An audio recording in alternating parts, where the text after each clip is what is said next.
After 8 years ay nagbabalik sa Star Cinema si Julia Montes. Kahapon nga ay pinost ng head ng ABS-CBN Film na may hawak ng Star Cinema na si Chris Gasman ang picture nila kasama ang aktres. Say ni Gasman, "Super happy afternoon with Julia Montes. Welcome back to Star Cinema. So excited. Let's do this."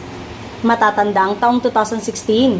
Ang huling pelikula ni Julia Montes sa Star Cinema ang Padre de Familia, kung saan kasama niya ang boyfriend niyang si Coco Martin.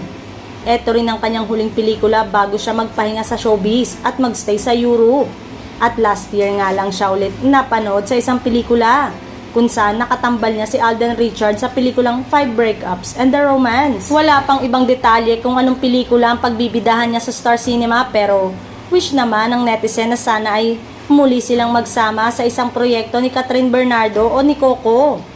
Sa kasalukuyan naman ay napapanood si Julia sa pelikulang Pula na top movie ngayon sa Netflix.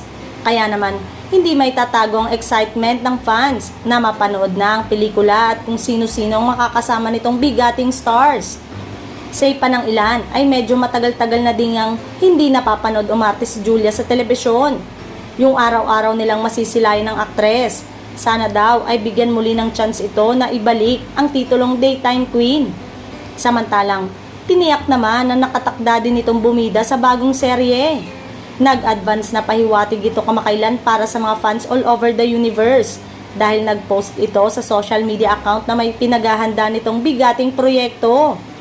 Kitang-kita naman na excited na ang aktres sa muling pagbabalik nito.